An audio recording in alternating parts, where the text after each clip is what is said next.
Bonjour les investisseurs et bienvenue sur la rubrique de l'immobilier. Cette semaine, je vais vous expliquer comment trouver le bon locataire.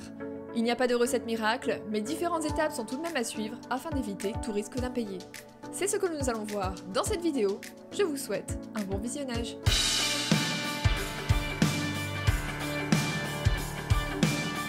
La définition même du bon locataire est un locataire qui paye son loyer et qui respecte votre logement. Mais faut-il encore le trouver ?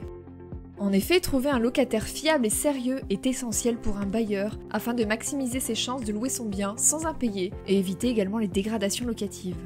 Il n'y a pas de recette miracle et le risque zéro n'existe pas. Mais les étapes suivantes sont tout de même à respecter afin de trouver ce bon locataire. Tout d'abord, le premier contact est important. En effet, après avoir publié votre annonce, vous allez avoir de nombreux appels. Le premier filtrage doit alors se faire par téléphone. Il faut être attentif à chacun, mais surtout, il vous faut présélectionner les candidats potentiels avant de lancer les visites. En effet, il ne sert à rien d'enchaîner les visites sans aucune préparation. Cela vous fatiguera alors que vous auriez pu choisir en amont les candidats. Le premier contact par téléphone permet ainsi d'éliminer les profils ne répondant pas à vos exigences. Cet entretien doit permettre aux candidats potentiels de vous poser toutes les questions relatives au logement. Et ensuite, ce sera à votre tour. Voici les exemples de questions que vous devez absolument poser. Tout d'abord, à quelle date le locataire souhaite-t-il obtenir le bien ? Cela permet d'exclure les locataires qui ne souhaitent rentrer dans le logement que 2 mois après la date fixée dans votre annonce, ou alors à une date antérieure. Ensuite, quelles sont ses garanties financières ? Le candidat potentiel devra alors vous expliquer à l'oral sa profession, son type de contrat de travail, son salaire, si ce dernier a prévu une caution, etc. En effet, la base d'un bon locataire passe à 50% par ses capacités financières. Ses revenus doivent donc être au moins équivalents à 3 fois le montant du loyer afin d'éviter les impayés. Certains propriétaires sont prêts à baisser ce taux à 2,5 fois ou 2 fois le montant du loyer, notamment si le logement se situe à Paris, car pour un Parisien, le logement représente en moyenne 40% de ses dépenses. Le calcul se fait ensuite sur le reste à vivre. Par exemple, si vous exigez un loyer de 1 000 € et que votre locataire ne touche que 1 500 € par mois, ce dernier se mettra dans une situation délicate et cela augmente le risque qu'il ne paye pas son loyer. Ainsi, si votre loyer est de 1 000 €, il faudra exiger des revenus de 3 000 € au moins. Ne lésinez pas sur ce principe qui est essentiel et qui vous permet d'éviter de vous retrouver dans une situation d'impayé. Enfin, une autre question à poser est celle sur le bailleur précédent, notamment s'il peut être appelé. En effet, si le locataire ne souhaite pas fournir d'attestation de loyer ou le numéro de téléphone de son ancien bailleur, cela n'est pas forcément bon signe. Il faudra donc éviter ce profil. Bien sûr, cela ne reste pour le moment que du déclaratif, mais au moins, cela vous évitera de faire visiter un profil qui ne convient pas.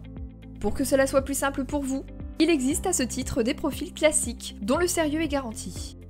C'est le cas d'un étudiant dont les parents se portent garant.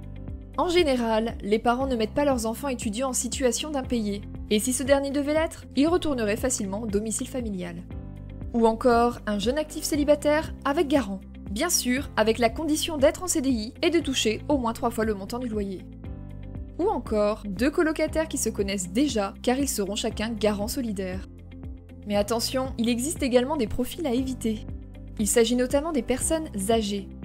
En effet, les personnes âgées de plus de 65 ans ayant des revenus modestes sont protégées et vous ne pourrez pas leur donner congé aussi facilement, surtout en cas d'impayé. Ensuite, il y a également les CDD, auto-entrepreneurs, les intermittents du spectacle avec enfants à charge. Bien sûr, si ces derniers garantissent de caution bancaire, cela peut être accepté. Je vous détaillerai dans la suite de cette vidéo ce qu'est cette caution bancaire. Après ce premier filtrage par téléphone, se dérouleront alors les visites. Ces visites doivent se faire candidat par candidat. Un autre tri se fera alors entre les candidats hésitants et ceux convaincus par votre bien. Et dans ceux qui sont convaincus, vous devez faire appel à votre feeling. En effet, le feeling selon chaque personne est différent, mais cela peut être: est-il arrivé en retard ? A-t-il prévenu ? Est-il discret ? Ou pose-t-il trop de questions ?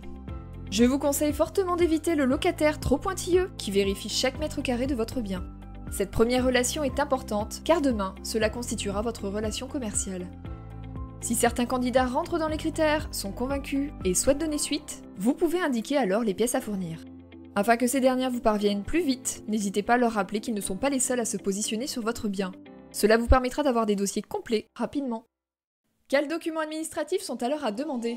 Les pièces sont les suivantes: un RIB, une photocopie de pièce d'identité recto verso, 3 derniers bulletins de salaire, Dernier avis d'imposition, le contrat de travail ou l'arrêté de titularisation justifiant ainsi le type de contrat du candidat potentiel. Après avoir eu toutes ces pièces, voici les points de vigilance à avoir. Tout d'abord, sur la fiche de paye, il est important de vérifier qu'aucune retenue n'est pratiquée. Celle-ci se matérialise comme ceci, ce qui malheureusement vous indiquera qu'il fait l'objet de saisie sur salaire, ce qui n'est pas bon signe. Ensuite, l'avis d'imposition vous permet de connaître la référence fiscale du candidat.